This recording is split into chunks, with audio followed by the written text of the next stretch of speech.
10 సంవత్సరాలుగా బెయిల్ మీద ఉన్న జగన్మోహన్ రెడ్డి ఈ రోజు కోర్టుకి హాజరవ్వకుండా ప్రతి శుక్రవారం ప్రజలని కలిసేందుకు అని చెప్పి ఒక వంక పెట్టుకుని బయటకు వస్తున్నారంటున్నారు కదా, దీన్ని మీరు సమర్థిస్తారా? ఎలా సమర్థిస్తామమ్మా? తప్పు చేసినటువంటి వాళ్ళు శిక్ష అనుభవించక తప్పదు. కోర్టు అనేటటువంటివి న్యాయస్థానాలు ఎందుకున్నాయి? న్యాయాన్ని నిలబెట్టేదానికి.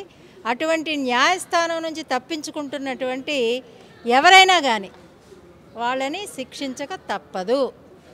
ఇప్పుడు రాష్ట్రపతి పరిపాలన కావాలని అంటున్నారు కదా 45 రోజులు. మాట్లాడడానికి కనీసం కామన్ సెన్స్ ఉండాలి, సిగ్గైనా ఉండాలి. ఇది లేదు అది లేదు. 4 రోజులు అవ్వలేదు. మేము నీతి నిజాయితీలతో పనిచేసినటువంటి ప్రభుత్వం చంద్రబాబు నాయుడు గారి ప్రభుత్వం.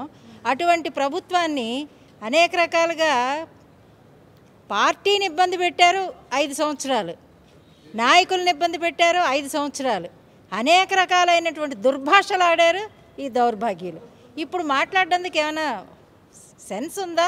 ఇప్పుడు ఇదే విషయాన్ని వీళ్ళు ఢిల్లీ వరకు తీసుకెళ్లి ఎంపీలతో అక్కడ ధర్నా చేయిస్తానని చెప్పేసి అని అంటున్నారు కదా, తెలుగు రాష్ట్రం పరుగు పోతుందంటారా ఇలా చేస్తే? ఎందుకు పరుగు పోతుంది? పనికిమాలిన వాళ్ళు అని అనుకుంటారు వీళ్ళని చూసి.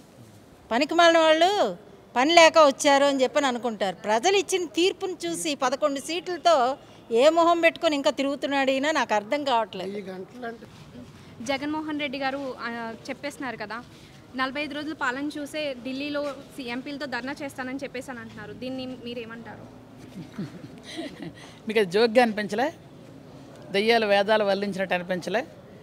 ఈయన జోక్ చేస్తాడు. 45 రోజులు అంటే 5 సంవత్సరాలు ఎలాగూ తాడేపల్లి ప్యాలెస్లో పడుకున్నాడు ఆయన. ఈరోజే లేచాడు. ఇంకా లేచేదో చేస్తానంటున్నాడు, చేయనేయండి చూద్దాం. 45 రోజుల్లో ఏదో జరిగిపోయింది అంటున్నాడే ఆయన. మరి వాళ్ళ చిన్నాన్న చనిపోయిన దానికి ఏ ఢిల్లీ వెళ్ళాడు ఆయన? ఏ రాష్ట్రపతి దగ్గరికి వెళ్ళాడు? ఏ గవర్నర్ దగ్గరికి వెళ్ళాడు? ముందు చిన్నాన్న చనిపోయిన దానికి సిబిఐ ఎంక్వైరీ వేయమనండి, అప్పుడు తర్వాత మాట్లాడమనండి, నేను మాట్లాడతాను. ఇవాళ అసెంబ్లీ సమావేశాలు జరిగిన మొదటి రోజే నల్ల చొక్కాలు వేసుకుని బాయ్కట్ చేస్తూ వాకౌట్ చేసుకుంటూ వచ్చేసారు. ఇది ఇలా ఉంటే ఇంకా వాళ్ళు ప్రజల స్పందన ఆయన ఏమి పాటిస్తారు? అసలు ప్రజలు వాళ్ళని వద్దు అని బయటకు తోసేశారమ్మా.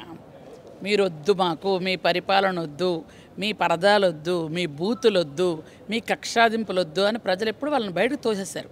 ఈరోజు ఆయన ఏంటంటే ఎమ్మెల్సీలు కొంతమందిని వేసుకొచ్చి ఆ ఎమ్మెల్సీల్లో కొంతమంది ఏంటంటే డ్రైవర్లను చంపేసి డోర్ డెలివరీ చేసిన వాళ్ళు, బూతులు మాట్లాడేవాళ్ళు, అట్లాంటి వాళ్ళని తీసుకొచ్చి ఈరోజు అసెంబ్లీలో 5 నిమిషాలు ఓపిక లేని మనుషులు వాళ్ళు ప్రజాప్రతినిధులు 5 నిమిషాలు అరిశారు, వెళ్ళిపోయారు. ఎందుకు అరిశారో తెలీదు, ఎందుకు వెళ్ళిపోయారో తెలీదు. వాళ్ళ గురించి ఏం ఆడుకుంటామమ్మా? ఎంత తక్కువ ఆడుకుంటే అంత మంచిదని నా ఉద్దేశం.